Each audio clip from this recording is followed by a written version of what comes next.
In Persian Gulf and Oman Sea. This is Iranian Navy calling you on channel 16. The Strait of Hormuz is still closed. We will open it by the order of our leader Imam Khamenei, not by the tweets of some idiot. A leaked maritime transmission catches an IRGC Navy voice apparently branding Iran's own foreign minister an idiot on open channel. As the clip explodes online, Iran's embassy wades in, denying internal rifts and hinting the insult was really aimed at Trump. Tehran's attempt to clarify the broadcast quickly morphs into a sharp, very public swipe at the US president.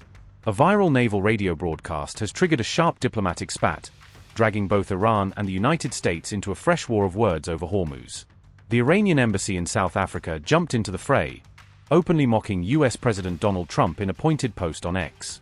That remark came after circulation of an audio clip attributed to Iran's IRGC Navy, now widely shared on social media. Persian Gulf and Oman Sea.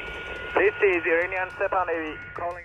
In the recording, a naval voice warns commercial ships against entering the Strait of Hormuz without prior permission from Iranian authorities.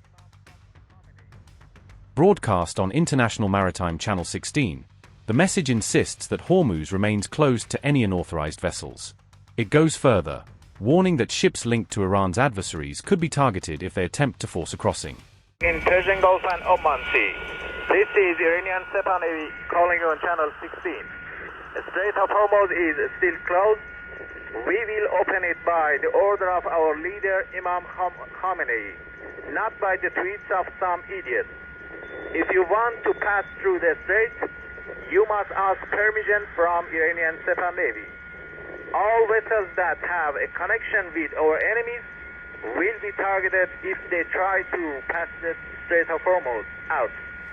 After the clip began to go viral, Iran's embassy issued a sarcastic statement aimed directly at President Trump. Persian Gulf and Oman Sea. This is Iranian Navy calling. The Post dismissed claims that a derogatory term in the audio referred to Iran's own foreign minister, calling that interpretation misleading. Instead, the embassy claimed the insult was clearly directed at Trump, and told audiences to Google a certain word if they still had doubts. By urging viewers to search the term online, the embassy amplified its criticism and turned a naval warning into a global political meme. All of this is unfolding against the backdrop of rising Iran-US tensions over maritime security in and around the Strait of Hormuz. In Washington, reports say Trump has now called an urgent Situation Room meeting to discuss Iran's closure of the strait and possible US responses.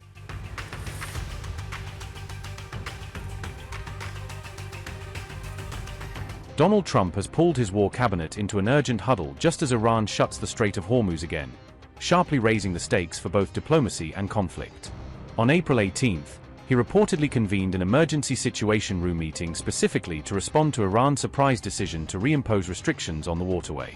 Senior figures including Vice President J.D. Vance, Secretary of State Marco Rubio, Defense Chief Pete Hegseth and the CIA Director John Ratcliffe were among those called in, highlighting how serious the moment is. Trump's inner circle confidants like Scott Bessent, Susie Wilkes along with Joint Chiefs Chair Dan Kane, were also reportedly at the table. One US official has already warned that if no breakthrough comes soon, the war could resume within days, underscoring how fragile the current pause really is. The crisis session lands just days before the current US-Iran ceasefire is due to expire on April 22, adding extra pressure to decide whether to extend talks or restart strikes. Reports also say Iran has privately warned it could resume missile fire on Israel if the new ceasefire in Lebanon breaks down or is not carried into a longer-term deal. A 10-day Israel-Hezbollah truce started on April 18, yet Israeli officials have already labeled it temporary, hinting they still see unfinished business in the north. On the same day, Iran abruptly reversed its earlier reopening and slapped new restrictions back on the Strait of Hormuz, reigniting fears over critical oil chokepoint. The step came directly after Washington chose to keep its naval blockade on Iran-linked shipping in place, even as Tehran briefly relaxed its own controls. Maritime sources say vessels have been warned against passing through the narrow strait without clearance, injecting fresh uncertainty into global shipping routes. Iran insists that ultimate control over Hormuz remains with its forces, framing the current standoff as a test of its sovereignty at sea. Trump has publicly shrugged off the closure as cute, insisting talks with Tehran are going well even as his own military planners quietly model worst-case scenarios. And we'll be talking about Iran later. We have very good conversations going on. It's it's working out very well. They got a little cute, as they have been doing for 47 years, and nobody ever took them on. We took them on. They have no Navy, they have no Air Force, they have no leaders, they have no nothing. Actually, their leaders are, it is regime change. You call that enforced regime change, but we're talking to them. They wanted to close up the Strait again, you know, as they've been doing for years, and they can't blackmail us. In fact, a lot of the ships are coming up to Texas. I don't know if you know, in Louisiana, the ships are coming up. They got used to it. Maybe they'll keep doing it. It's worked out pretty good. But it's going actually along very well. And we'll see, but we'll have some information by the end of the day. We're talking to them. And, you know, we're taking a tough stand. They've killed a lot of people. A lot of our people have been killed. A lot of your fellow soldiers have been killed over the years by Iran. The roadside bomb. Soleimani, I killed Soleimani. Thank you for that. He was making the explosive form penetrators. They're making them in Iran, bringing them to Iraq and blasting through the vehicles. Well, he was the father of the roadside bomb, essentially, and he killed a lot of people. And when you see soldiers or others, but soldiers generally walking around with no legs, with no arms, a face that's been smashed, that was Soleimani, that was Iran that did that.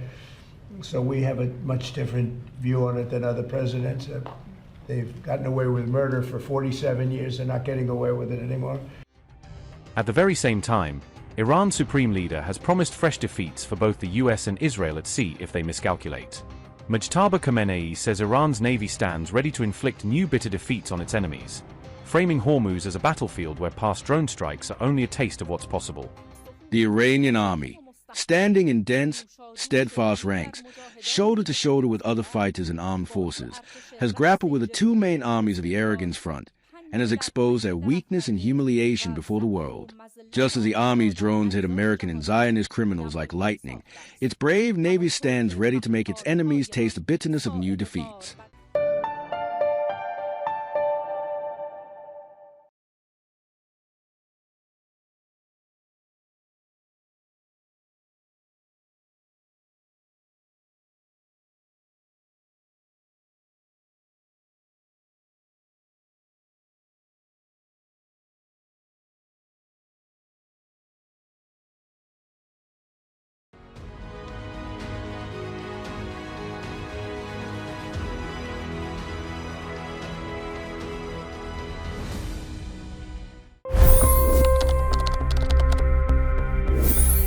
$25 crore गरीब गरीबी को परास्त करके बाहर निकले। For the good of our nation, let's work together and let's truly make America great again. The fastest news breaks. Requested PM saying that look, you will have to speak to Putin and to Zelensky. The biggest news makers. The relationship with India is probably the most important bilateral relationship the U.S. will have for the rest of this century. The capital delivered quite an election result today. Expert analysis. The million-dollar question today is how to stop this dance of death. Ground reports. I'm standing at the crossroad of the Kumbh Mela. Behind me are more than 100 entry guards. Long-form interviews. Exclusionary politics is reflected in Manipur case as well. You don't bother because this is a small state. Deep dive into burning issues. It's often said DRC could be the richest country in the whole world. It's because of what sits underneath. Why exactly did the US topple the Sheikh Hasina government? HT videos. We don't just break news, we break it down.